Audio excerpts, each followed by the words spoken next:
Je peux jamais donner le diable le temps de me faire fâcher. Si je me fâche le matin, que le soleil ne couche pas ça pour que je me réveille. Toi tu portes combien dans ton cœur? 6 mois. 6 mois.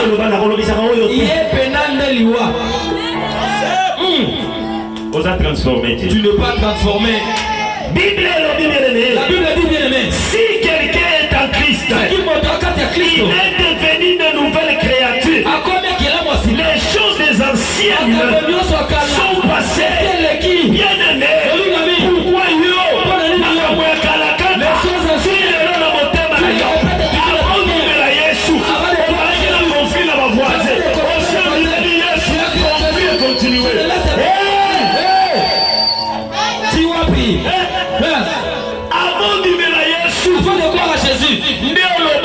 tu avais dit, je ne vais jamais saluer la personne. Ça fait quoi? Si tu donnes le salut, et qu'on le voit nini, tu pries, mais toi, tu regardes le visage, tu peux se parler. Est-ce que tu ne peux pas parler? Même les bons, c'est le problème.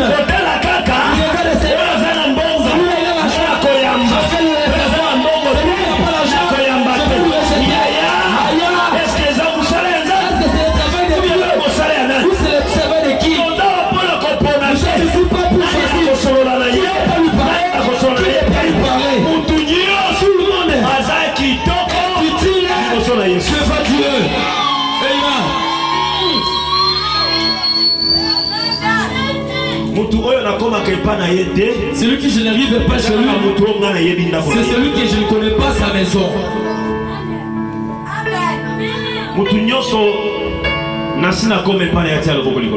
Église.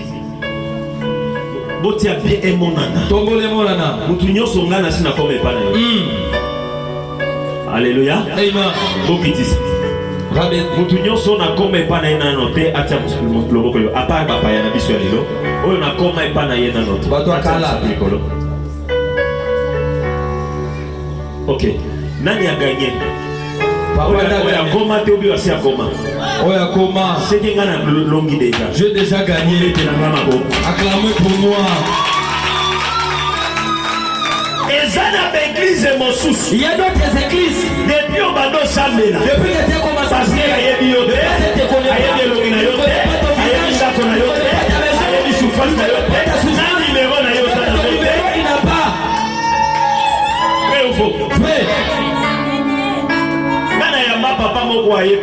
je reçus un père qui était venu chez moi. Il y a l'église dans le 4e trans. Dans le 4e trans, 6e trans ici.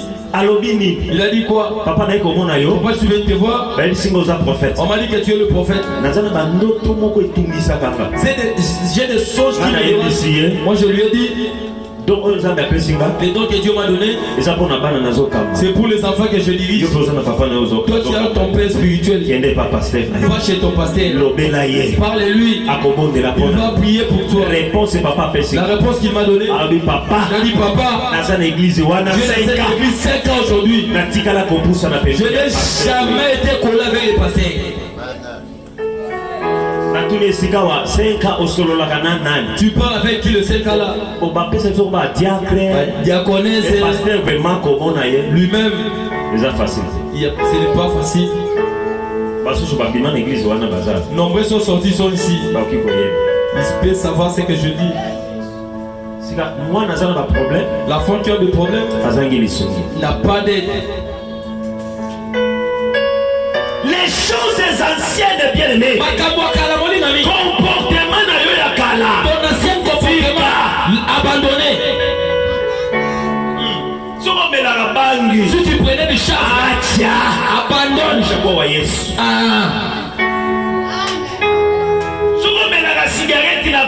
Si tu prends les cigarettes à coulisses, ils sont ici. Tu es déjà de Jésus. Abandonné.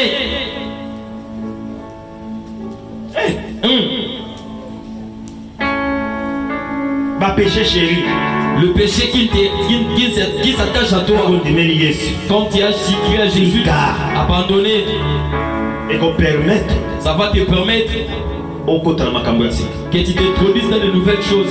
Bien aimé verset où il y a promesse. Le verset est le promesse. C'est la promesse à Jésus. C'est la promesse de Jésus. Il te promet toi et moi. Il te dit, si tu es à Jésus, au commis la bombe et à Sika. Au commis la vie à Sika. Tu as de nouvelles vies. Tu plais dans le vie. Parce que les apôtres, il y a un pied de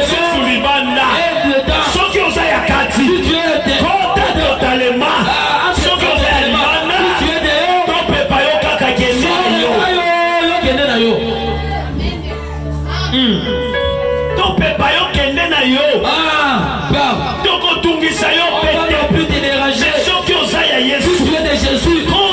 changer.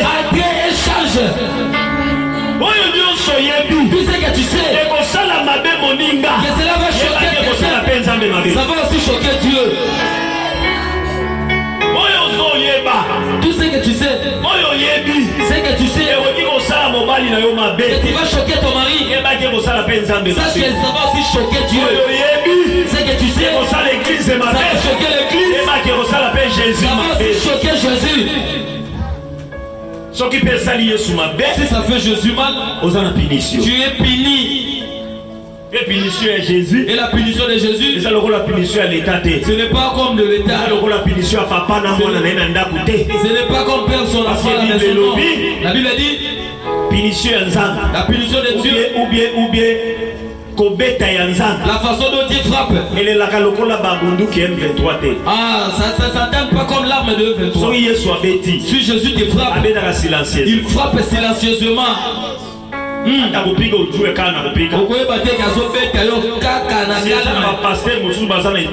des pasteurs qui ont le chair. Dieu les a rejetés. Ils ne savent même pas. Je suis serviteur de Dieu. Moi, l'homme de Dieu, l'homme de fait. Je suis l'homme de fait, l'homme de faille.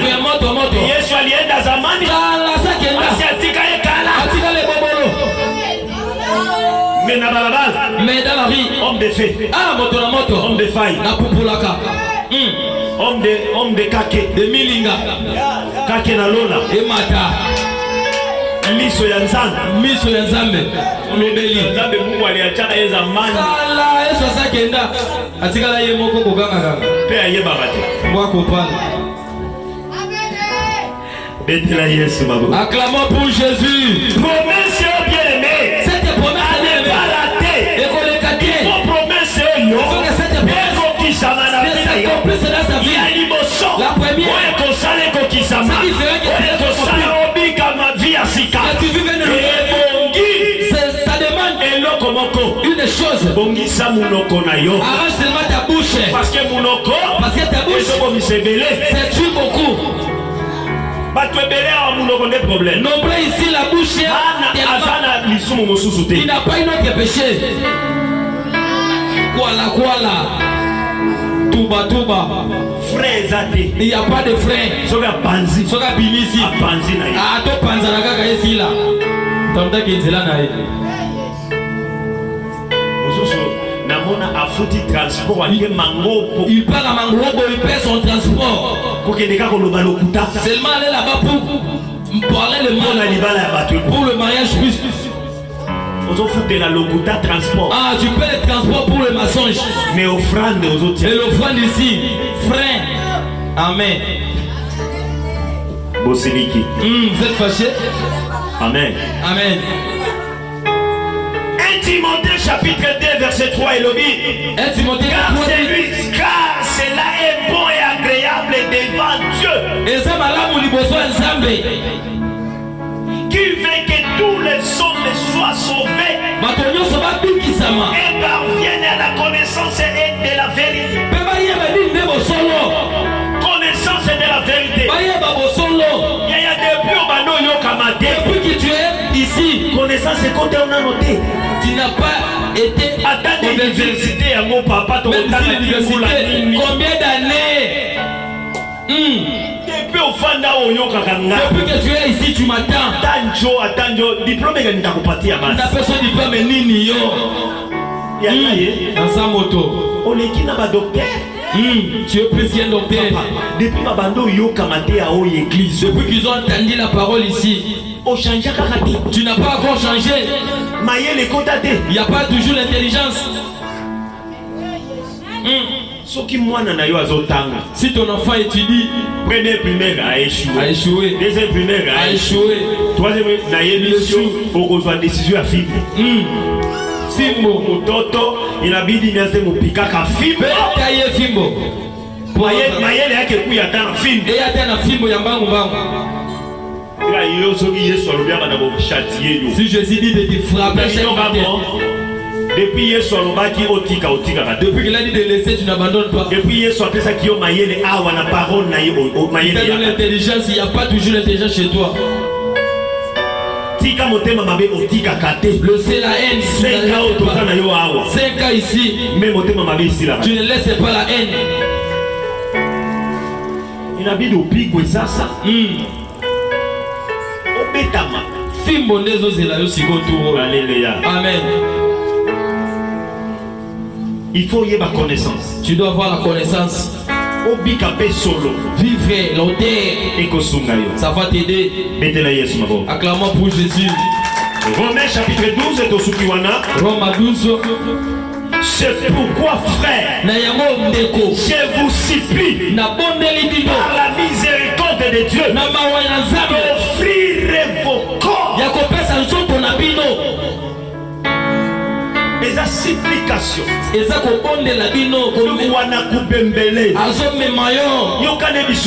Laisse-moi te dire. Si la Bible peut te supplier, et Dieu aussi, il a vu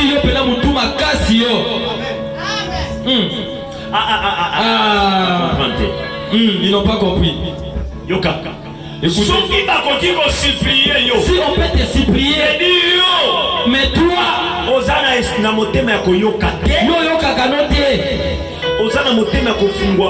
tu n'ouvres pas ton cœur. Tu ne crois même pas. On lui parle, il se défend. Si tu es ici pour se défendre, tu ne sauras rien. Écoute-moi vous dire d'autres choses. Le pasteur vient ici pour me demander. Ceux-là qui me voient sur Facebook, YouTube, ils viennent me poser des questions. Lorsqu'il vient, moi aussi je me fais comme si je ne connais rien. Pourquoi me rabaisser? Pour prendre aussi leur intelligence. Il est venu prendre parce qu'il est bourré. Pour prendre ce que moi je connais. Lorsqu'il va venir, moi aussi je me rabaisse pour prendre ce qu'il a. Moi si je commence je vais manquer quelque chose à prendre chez lui. La vie bien aimée. Dans la vie, qui t'impose le rabaisse-toi pour prendre qui c'est qui veut parler. Si tu ne sais pas te rabaisser, tu n'auras pas ce qui est parler. Écoute-moi vous dire. J'étais influent à Goma. S'il vous plaît. Tellement influent. Dans le travail de main. Ce n'est pas dans l'œuvre de Dieu. Tellement que j'étais influent dans le travail que je faisais. Et comme arrivant à une période, tu as commencé à me frapper. Il m'a ravi tous les lions. Il a ravi tout. Il a ravi même Mamado Kei. Tu as pris tout ce qu'il m'a dit. Il a pris même les enfants pour l'œuvre que je suis en train de faire. Je vais regarder où commencer. Je dois chercher le travail. Là où on a toujours eu peur de moi. Il me voyait comment je travaillais. Je suis parti dans le bureau. Ils m'ont dit, donnez-nous ton demande d'emploi. J'ai apporté le demande. En te disant le demande, ils m'ont regardé. directeur aye. Le directeur est venu. Akotinga na fandi na salle d'attente. Il m'a trouvé dans la salle d'attente. Mais ce n'est pas Moulolo qui est là. Eza Moulolo te dazawa. Il dit oui chef, c'est Moulolo. Chef Eza Moulolo wanaka. Vous aurez la droit pour placer Moulolo. Vous ne saurez pas le supporter. Il est tellement fort. Cherchez, c'est lui qui est Moutaou. Est-ce qu'on peut rejeter la personne qui connaît pour prendre la personne qui ne connaît pas? Je suis venu. Je suis revenu encore. Je suis parti encore. Ici après on travail. Je suis retourné. Je suis parti travailler encore. J'ai un collègue. Il m'a dit, moi t'es embauché. Toi les patrons. Je ne saurais pas te payer. Moi je peux manger le travail chez toi. Oh je souffrais, il ne savait pas. J'ai compris. Ce qui m'a tué, c'est parce que Nazalaki Likolo. Les apôtres Nazaki Likolo Makasi. Oh, être en haut, les jours que tu vas manquer, tout le monde va t'abandonner. Même si tu as rien, ils vont dire qu'il a beaucoup. Lui ne manque pas. Petit frère, le petit frère de maman, elle a beaucoup d'argent ici. On est parti chez lui. Parce qu'il y a un hôtel classique, hôtel on a parlé quoi 10. Total. Lui est parti le voir.